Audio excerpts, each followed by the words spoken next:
Eu não fui para o jornalismo noticioso, porque eu sempre gostei de contar história. O Carlos Drummond de Andrade tem uma das entrevistas que ele deu sobre escrever, sobre contar histórias, ele dizia o seguinte, que toda a vida de toda pessoa dá um livro, desde que a história seja bem contada. Então, você contando uma boa história, você passa a verdade dela.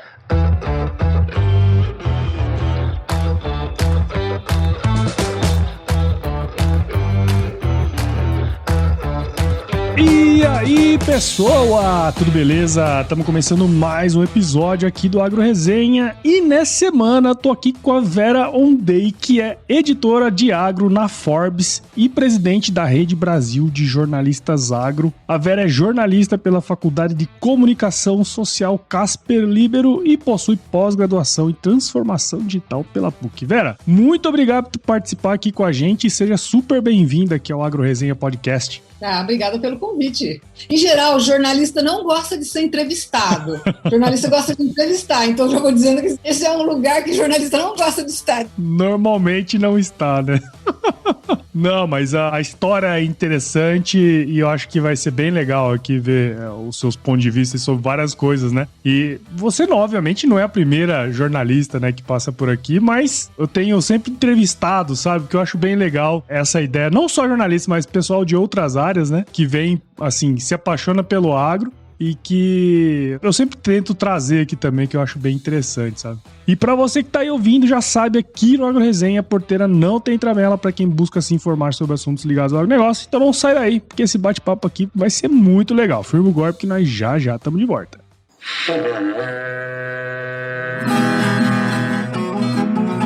Bom, você já deve ter ouvido a máxima de que é o olho do dono que engorda o boi, certo?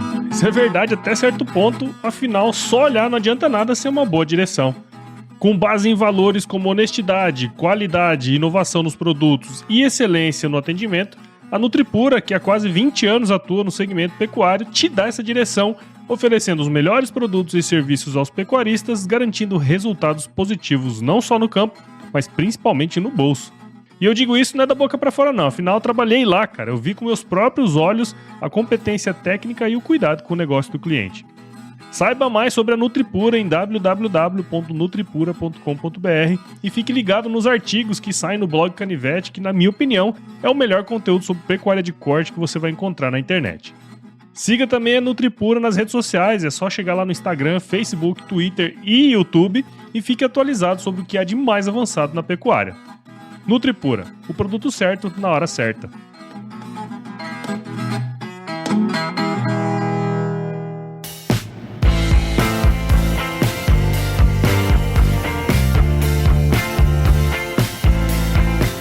Muito bem, tô aqui de volta com a Vera. E Vera, pra gente começar a resenha aqui no Agro Resenha, teria como contar um pouquinho aí da sua história pra gente? História de jornalista, vou começar como jornalista, tá? Porque eu vim do interior. E todo mundo que é do interior é ligado ao agro, né? Sim. Quando eu era criança, eu achei que porque como eu gosto muito de bicho, eu acompanho o movimento de resgate de animal de rua.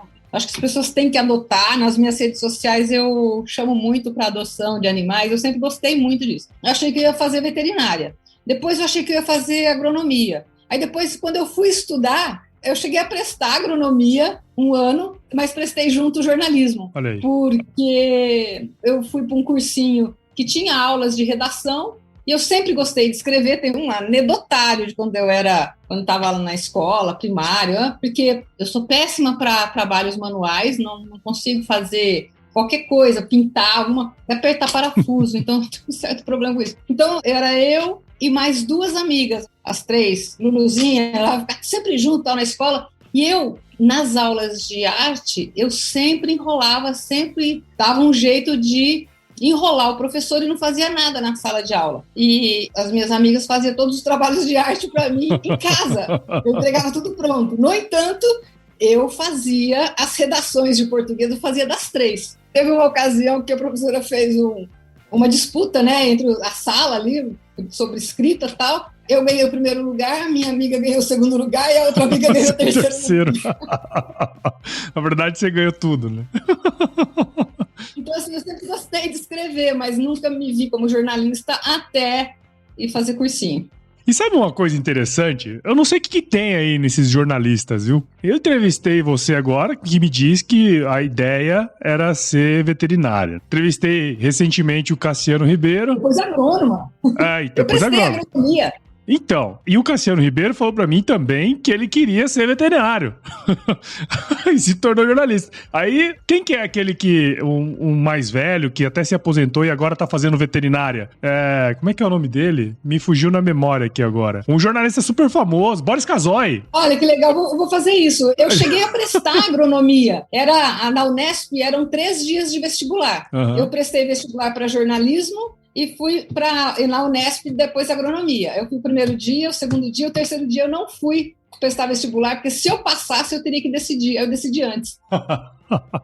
Interessante, cara. E eu queria, na verdade, começar aqui também um pouco dessa resenha, depois dessa história, né, que eu acho que é bem interessante. Como eu falei lá no início, eu já entrevistei vários jornalistas aqui, sabe? E uma coisa que eu gosto sempre de entender, de saber, é como cada um deles entrou pro mundo do agro. Você já tem uma história de família, de onde você morava e tal, mas no caso do jornalismo agro, como que deu-se essa entrada sua? Como que aconteceu isso? Olha, eu comecei no jornalismo na Quatro Rodas. Uhum. Foi o meu primeiro emprego, fui a primeira mulher a trabalhar na Quatro Rodas. E foi por acaso que eu parei na Quatro Rodas, porque eu estava me formando. Eu já estava na Editora Abril, porque tinha aquela coisa de que você tinha que começar a trabalhar antes de se formar. Eu já trabalhava na Editora Abril e tinha vaga para Quatro Rodas. Eu prestei o teste, foram 2 meses de teste, porque era para dirigir, para viajar sozinho. E eu passei e fui. Foram anos maravilhosos. Então, eu sempre achei, e eu continuo achando, que a nossa profissão, a gente está num lugar privilegiado, que é na primeira fileira da história. A gente é um ator privilegiado, né? Enquanto as pessoas entram em contato com a informação ali numa parte do dia delas, a gente vive disso, a gente vive para isso. Então, a gente está num lugar privilegiado. Se fosse hoje, talvez eu não tivesse deixado a Quatro Rodas, deixado esse setor de turismo, porque você tirar férias hoje não, bom tempo já, você parar, né, você dar as pausas, né, mentais, as pausas para o seu corpo, né, se refazer, é uma questão de saúde. Mas quando eu comecei, meados da década de 60, eu me formei em 1986, e então isso não estava em discussão. Eu sou Jurassic Agro, eu falei, a turma do Jurassic Agro, estamos lá. Então, eu sempre achei, como jornalista, eu deveria ter um papel social.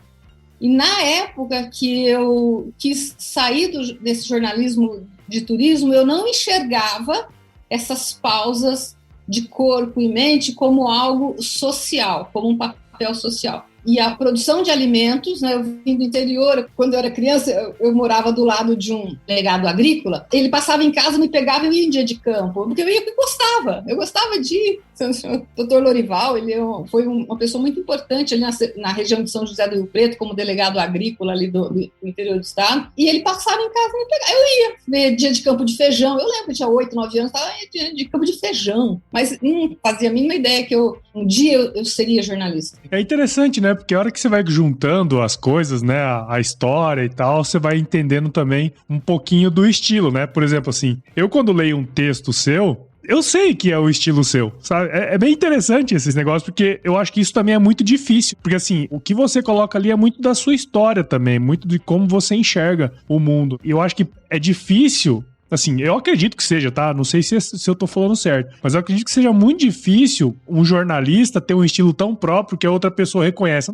Tem que ser um estilo muito próprio, assim, sabe? Pra você reconhecer. Não sei se você tem essa mesma impressão. Olha, eu sempre gostei de contar história, sempre gostei, assim, as histórias me fascinam. E, então, assim, para mim, eu não fui para o jornalismo noticioso. Eu acho maravilhoso o jornalista noticioso, essa nova geração. Você está lá, eles são rapidíssimos e tem toda uma estrutura ali para você ser o primeiro a chegar, você vai até a raiz. Eu sempre gostei, assim, sempre, a vida inteira. Então, quando eu vou escrever uma reportagem, eu sempre pergunto que história que eu quero contar. E uma coisa que eu sempre faço, que história que não foi contada ainda. Que viés daquela história não foi contada ainda. E é um exercício, é muito difícil. Hoje as redações são muito corridas, mas eu acho que esse exercício no jornalismo, eu acho que a gente precisa fazer, principalmente a gente do agro, que está nesse paralelo, né, do noticioso, né, e que é contar histórias. Enfim, eu sempre peguei por aí. Interessante, cara, porque assim, por que eu trouxe isso à tona? Porque eu lembro, talvez você não lembre, obviamente, mas eu te conheci quando eu trabalhava no CPEA. Eu trabalhava na parte de leite e teve uma vez que a gente foi fazer um evento lá em Pira, que era de rentabilidade, a gente tinha todos os levantamentos de custos de produção no Brasil inteiro. E a gente fez um evento para as mídias mesmo, né? Assim, para mostrar aquele dado que a gente tinha levantado, aí foram todos os setores ali do CPEA, né? E aí você tava fazendo a matéria. E assim, de todos ali que estavam fazendo e as perguntas e tal, eu lembro que as suas perguntas eram sempre muito mais bem feitas, sabe?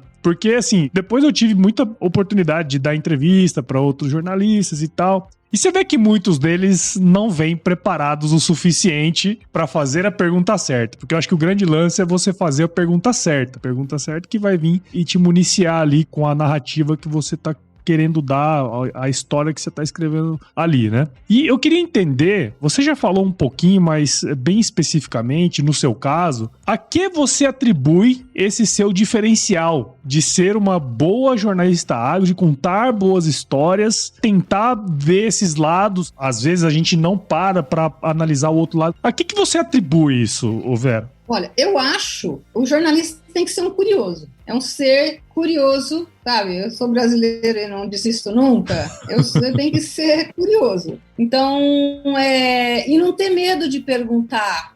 Porque a pergunta que você quer fazer, que você pode achar que não tem sentido, primeiro pode te dar muito subsídio para o que você está escrevendo, e segundo, que pode ser, inclusive, a informação que o seu leitor, a pessoa que está te ouvindo, a plataforma que tiver, a pessoa que está te vendo, precisa. Então, primeiro, o jornalista tem que ser uma pessoa curiosa e não ter medo de perguntar. E eu acho que você também tem que estudar um pouquinho daquele assunto que você vai fazer. Óbvio que eu falei, às vezes é corrido e tal, mas pelo menos dá uma olhada. E eu acho que, assim, eu sempre procurei não ter certeza de nada. Quando eu vou fazer uma matéria, por mais que eu saiba, porque a gente já está no Jurássico Agro, já, às vezes, por exemplo, nessa pandemia, eu sempre gostei de muito para a fazenda, o jornalismo agro te dá essa possibilidade. Em lugares que eu trabalhei, o fotógrafo falava, Vera, pelo amor de Deus, eu já trabalhei em revista de turismo, já trabalhei em veículos de turismo, vocês viajam mais que revista de turismo. Eu falei assim, olha, o dia que a gente está em São Paulo, o dia que plantarem soja na Paulista e criarem boi na São João, a gente para de viajar.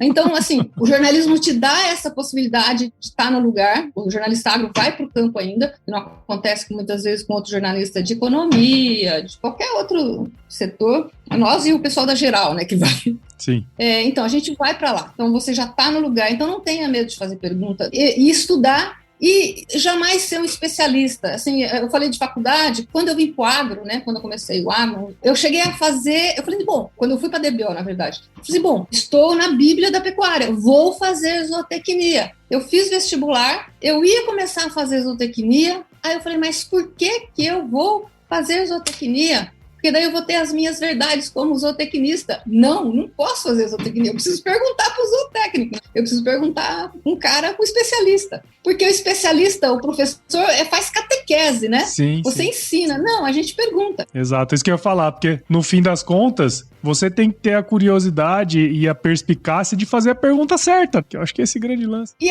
uma vez eu ouvi, e eu nunca mais esqueci disso, e eu pus para minha vida, olha, por mais que você estude, você faz 10 mil matérias sobre a mesma coisa, você, jornalista, vai ser um grande especialista. A gente conversa sobre tudo. Então, a gente tem um conhecimento vasto como o mar, mas o conhecimento chega até a canela.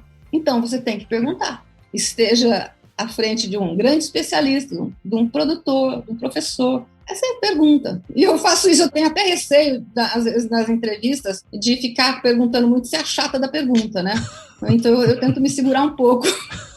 Mas quando eu estou numa exclusiva, aí é uma delícia, né? Você enche de pergunta. Eu falo assim porque é muito legal ver esse outro lado. Porque às vezes a gente acaba tendo na pergunta, a hora que, assim, a pessoa que pergunta demais. Primeiro tem essa pecha, né? De que a pessoa é chata e tal, não deixa o negócio. Mas tem uma outra questão que eu acho que é muito mais grave, que é de muitas vezes a gente não fazer uma pergunta porque achar que é uma pergunta ridícula. E quando na verdade não. Isso é uma coisa que eu tinha muito comigo também. Sabe? Por que eu vou fazer essa pergunta? Acho que essa pergunta aqui não faz nenhum sentido. Mas não, né? O grande lance é você ir fazendo, investigando e conseguir tirar de fato a verdade ali do fundo daquele negócio. E ficar dentro do tema, né? Óbvio, um bom jornalista desvia o assunto. Você pode... Desculpa, quem não for jornalista, você pode fazer gato-sapato do entrevistado se ele não estiver bem preparado. Você vai lá, faz a entrevista, pergunta o que você quer saber, se o entrevistado fala de uma coisa que você já está sabendo ou quer levar a sua pauta para o outro lado, você leva, entendeu? Então, mas você fica sempre dentro do tema. Acho que o ruim é quando você está numa coletiva de eucalipto e quer falar de... Meu Deus, de boi, né? De peixe, não sei lá, e não tem peixe ali, entendeu?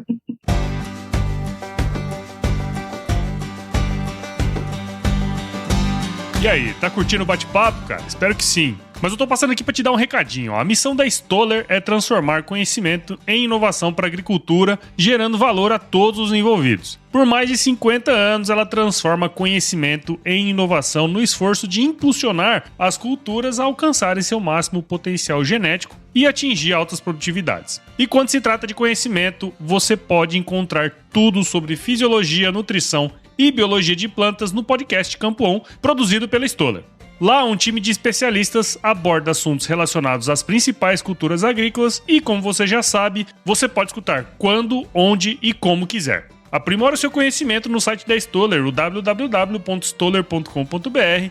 Lá você vai encontrar vários artigos técnicos e o link para assinar o podcast Campo On no Spotify. Lembre-se de seguir a Stoller no LinkedIn, Instagram, Facebook e YouTube. É só procurar por Stoller Brasil. Isso é inovação, isso é Stoller.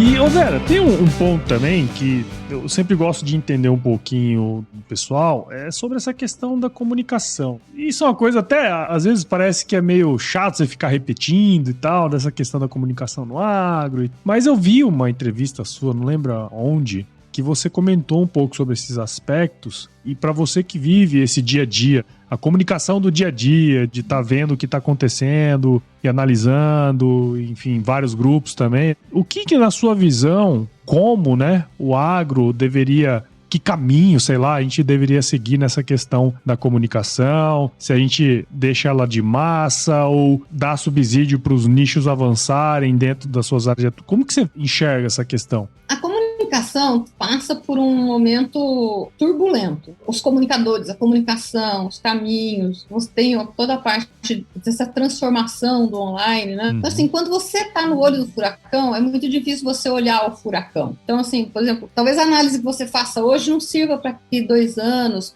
né?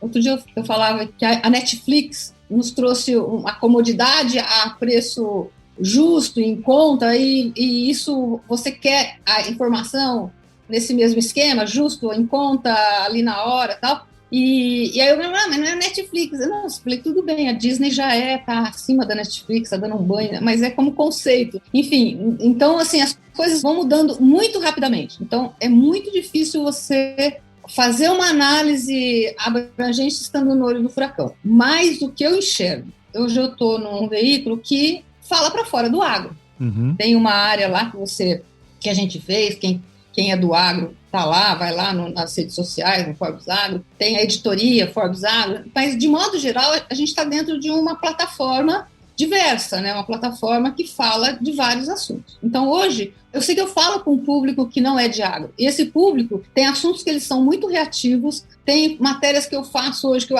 puta, que matéria legal, vai emplacar, não emplaca, porque você está desconectado com a pessoa que passou ali pelo seu texto. Eu sempre achei assim, que a comunicação dentro do agro precisa ser lapidada, precisa ser mudada, ela precisa fazer, muitos dos nossos veículos precisa fazer a transformação digital, você precisa repensar o seu público, os seus nichos. Eu acredito muito em jornalismo de nicho, de comunidade. E essa comunicação hoje, fora do agro, você tem que ser uma comunicação tanto empática, não violenta, né?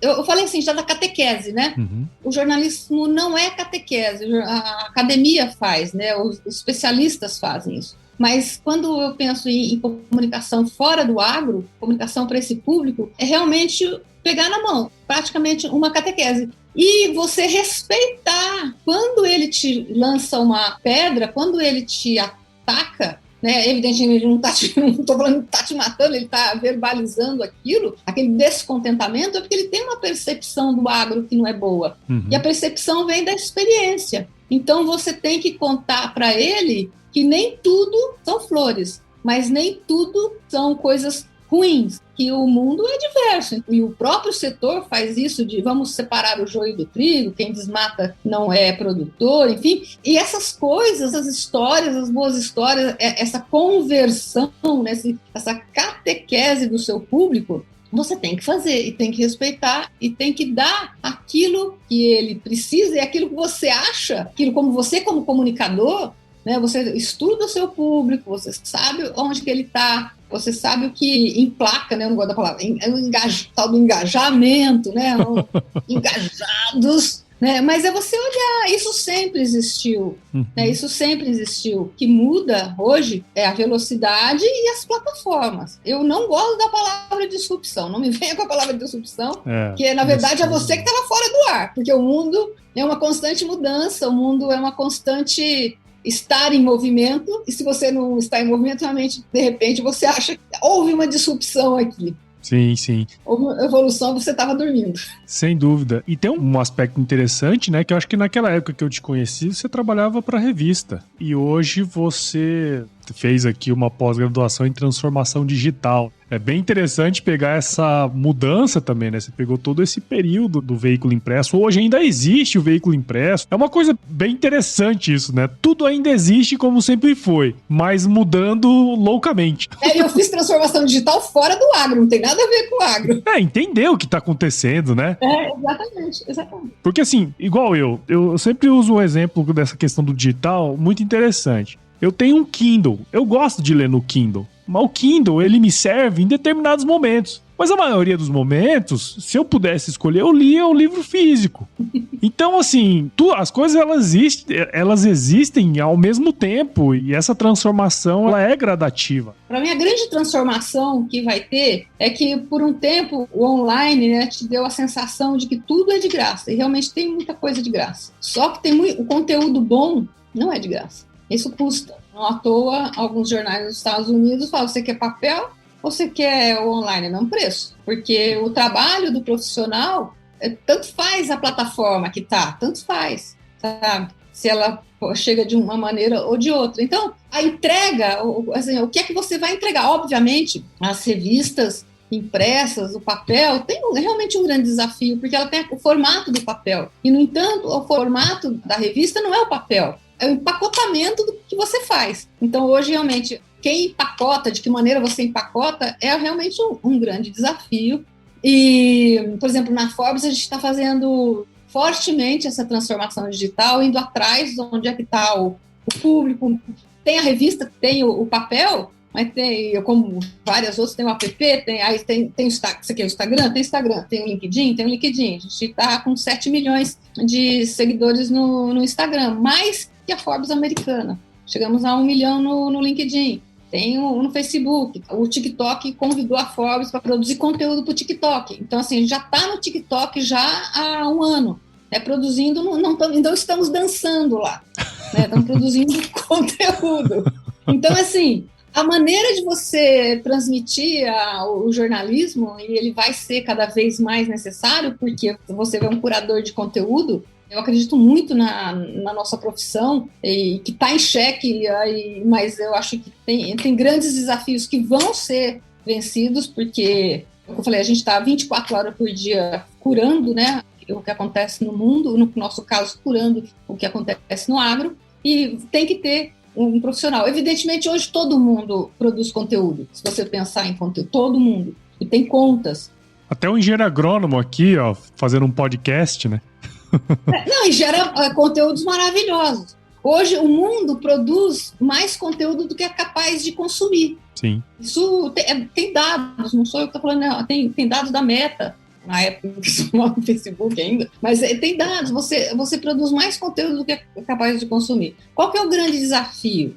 É você não ser descartado. Uhum. Você está lá num pacotinho, né, daquele leitor, porque se ele descartar, ele não volta para você. Então, a sua grande batalha é não ser descartado, por uma hora ele vai te achar, se ele guarda ali próximo de você. Então, para mim, esse é o nosso grande desafio na comunicação, não sermos descartados. É verdade, cara. Muito interessante essa visão aí, né? Tipo, de realmente entregar algo relevante. Que a pessoa do outro lado vai olhar aquele conteúdo, vai se identificar e vai aprender com ele também, né? Eu acho que esse é um grande lance aí que você comentou, que eu achei bem legal.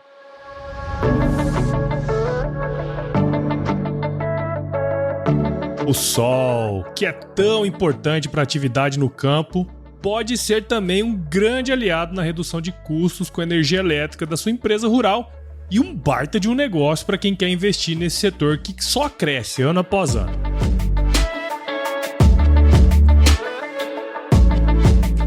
Hoje, a energia solar já representa quase 10% da matriz elétrica no Brasil e o seu crescimento está diretamente ligado ao seu benefício. Uma energia limpa, com baixo custo e um ótimo retorno do investimento. E quem acredita de verdade no potencial das usinas solares em nosso país é a Bono Fotovoltaico, uma empresa 100% focada em gerar energia limpa para o mercado corporativo e o agronegócio, sendo uma das maiores empresas de engenharia, gestão de compras e construção do Brasil. Siga a Bono Fotovoltaico nas redes sociais, basta procurar por @bonofotovoltaico no Instagram, Facebook e LinkedIn. Ouça o episódio especial que a gente fez aqui no Agro Resenha. É só buscar aí na sua timeline e visite o site www.bonofotovoltaico.com.br e entre em contato com a equipe da Bono aí para fazer um orçamento legal, beleza? Bono, gerando energia para mover o mundo.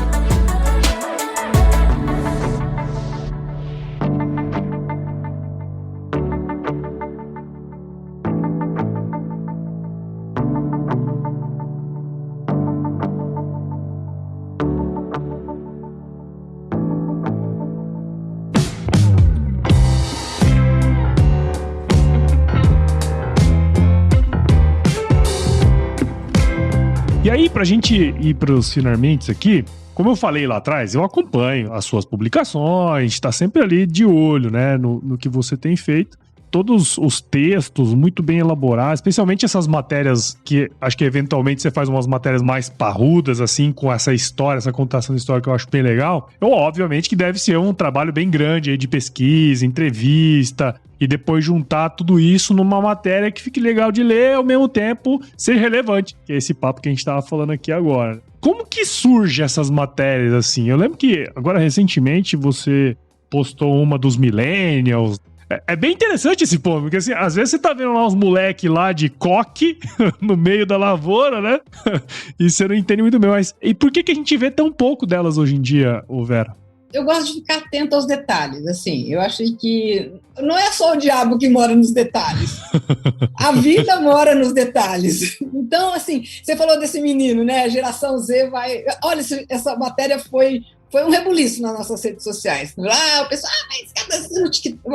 o pessoal do TikTok vai ficar dançando nas fazendas, onde se vê um menino de 21 anos, né? Mas, assim, tem reportagens que são sugestões, e tem reportagens que são as que eu mais gosto, é aquelas que às vezes nem é sugestão. Eu já fiz grandes matérias que tinham uma linha no release que não tinha nada a ver com o assunto do release, mas para mim era aquilo ali, era um negócio que eu precisava cutucar, que ali poderia ter uma história. Esse do André Rota, do Grupo Rota, eu estava no Congresso do Algodão, eu precisava entrevistar o Aurélio Pavinato, que é o CEO da SLC, e ele estava numa plateia geral. Eu falei, Pavinato, preciso falar com você. Ele falou assim, puxa, agora eu não consigo falar com você. Pode ser daqui meia hora? Eu falei, também, a meia hora também não consigo. Aí eu falei assim, vamos pegar as agendas. Aí ele ia fazer um painel. Ele falou assim, depois desse painel, você tá livre?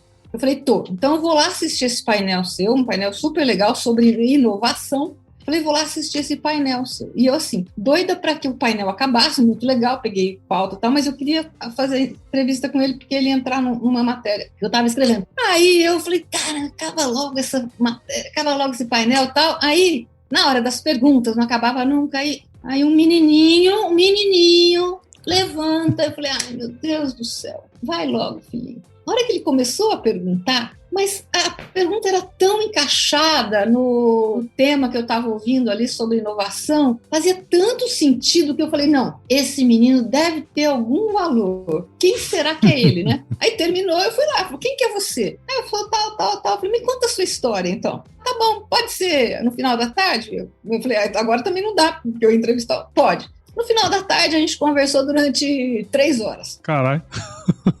Isso aí é uma matéria. Uma matéria que eu até postei esses dias, caiu na minha mão, por exemplo, em 2000, assim, as matérias você tem que estar prestando, tem que estar disposto a prestar atenção. Estava caçando assuntos para a revista, na época precisava ter pauta e tal.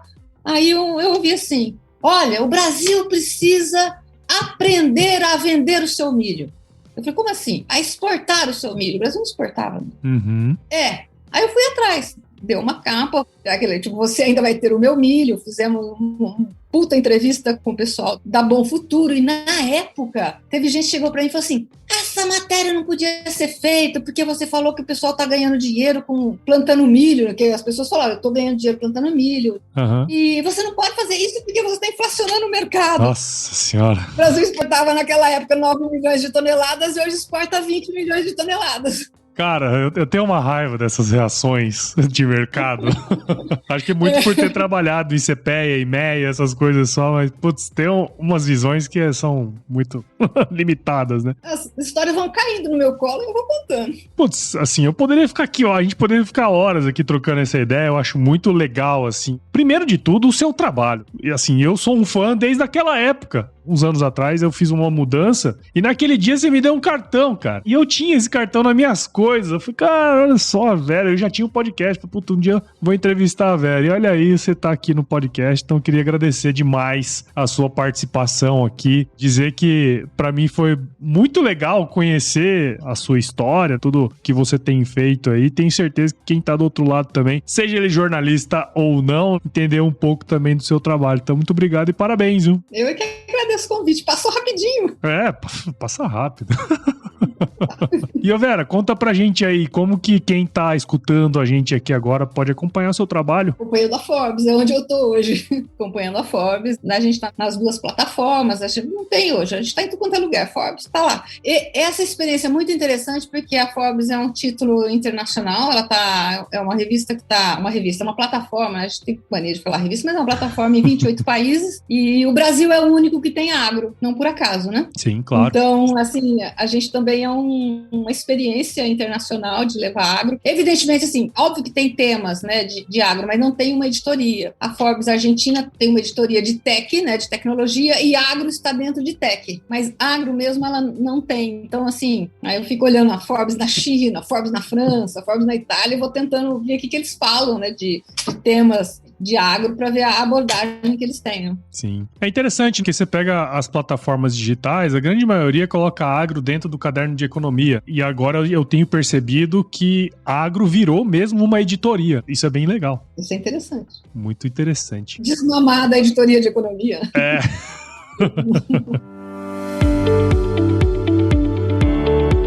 Olha só.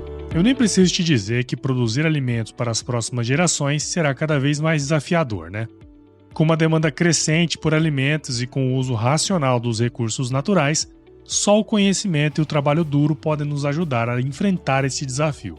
E é por essas e outras que a missão da Yara é alimentar o mundo e proteger o planeta de forma responsável. Você já imaginou como seria uma sociedade mais colaborativa, um mundo sem fome, um planeta respeitado?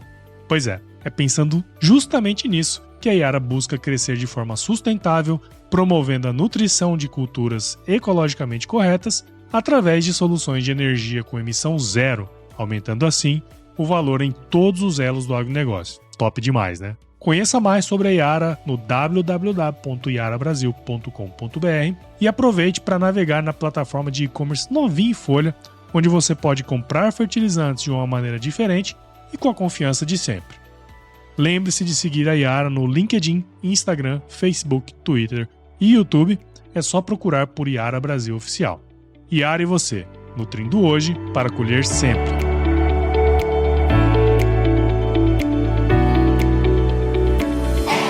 E Vera, vamos agora aqui pro nosso glorioso quiz. Vamos nessa? Nossa, quiz? Ixi, vamos lá. Ó, vai ficar tranquila, não tem pegadinha, eu vou te fazer algumas perguntas e você responde a primeira coisa que vier à sua cabeça, tá certo? Vera, olha, é o seguinte, qual que é a sua música antiga predileta? Nossa, eu gosto muito de... muitas, assim, eu não canto sozinha, mas já cantei 12 anos no coral da PUC. Olha aí, que legal. Eu gosto muito de música. Se eu puder, eu viajo ouvindo música, eu faço tudo ouvindo música. Mas uma música, assim, que eu gosto muito, tem muito a ver com o nosso momento. Agora, eu sempre gosto de Índio. Um índio descerá de uma... Do Caetano Veloso. Eu acho essa música espetacular. Ela é uma ode à oração que a gente tem que fazer sempre pela vida. Legal, legal. E conta pra gente aí, Vera, qual foi o lugar mais legal que você já visitou? Olha, eu vivi 2 anos fora do país. Eu achei que eu tinha conhecido muitos lugares legais.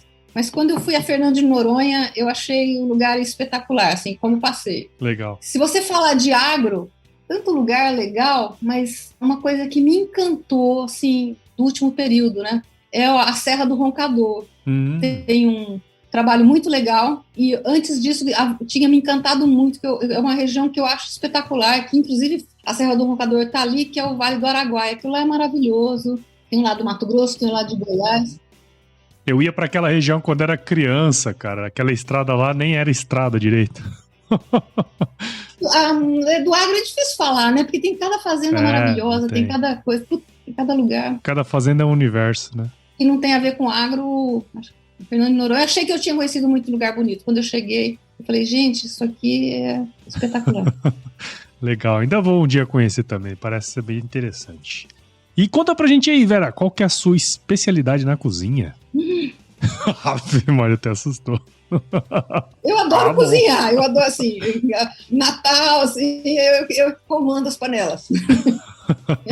Mas eu gosto de decorar bolo. Eu sempre gostei de decorar bolo. Interessante, interessante. Bolo. Olha, acho que é a primeira vez que bolo aparece na especialidade. Eu gosto de decorar bolo. E Vera, conta pra gente aí um livro, né? Um livro que de alguma maneira aí te impactou e que trouxe coisas boas pra você aí pra compartilhar com a gente. Olha, um livro que mudou minha vida, porque quando eu li, eu achei que naquele momento eu tinha me tornado adulta, eu só tinha 14, 15 anos, eu me trancava dentro do quarto dos meus pais, porque lá era o lugar mais tranquilo da casa, foi Confesso que Vivi, do Pablo Neruda. Confesso que Vivi. Tinha 15, assim, esse livro tá sempre na minha cabeça, é uma autobiografia, eu adoro biografias. Mas assim, de agro, eu acho que todo mundo tinha que ler O Dilema do Onívoro. Eu li esse livro. Do Polanco, que é escrito por um jornalista, que ele faz um passeio, né, pela cadeia alimentar e super bem escrito, todo mundo tem que ler, O Dilema do Onívoro. Esse livro é bem interessante, eu li ele também, é bem legal. E Vera, se você se encontrasse com o seu eu de 17 anos hoje, qual seria o melhor conselho que você se daria? Nossa, que conselho que eu me daria? A vida é boa.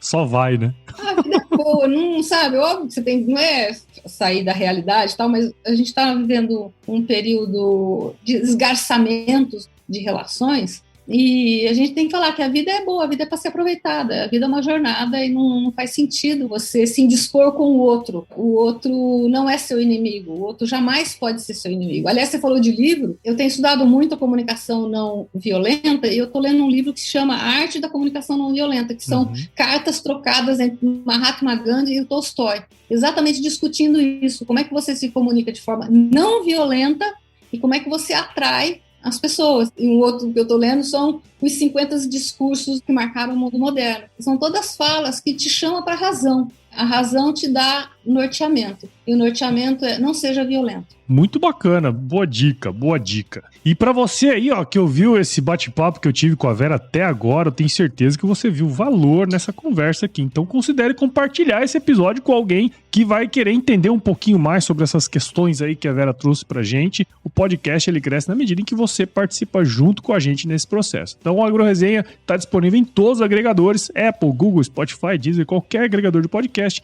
Siga nossas redes sociais também, no Instagram, Facebook, LinkedIn, Twitter, só procurar lá por AgroResenha. Entre no nosso grupo do WhatsApp, no nosso canal Telegram, o link tá lá no nosso site, o www.agroresenha.com.br. E escreva para contato@agroresenha.com.br se você quiser indicar aí outras pessoas para vir aqui ao podcast ou mesmo para dizer um oi aí para nós. E nós fazemos parte da Rede Agrocast, a maior, mais bonita rede de podcasts do agro do Brasil. Então se você quiser ouvir outros podcasts do agro, é só colar lá em redeagrocast.com.br. É isso aí, Vera. Obrigado de novo. Tenho certeza aqui que foi um baita episódio. O pessoal gostou, viu? Certeza. Obrigada pelo convite. Eu gostei, pelo menos. E deixo aqui meu muito obrigado e uma frase de muita sabedoria. Se chover, não precisa molhar a horta aí não, viu, Vera? Com certeza.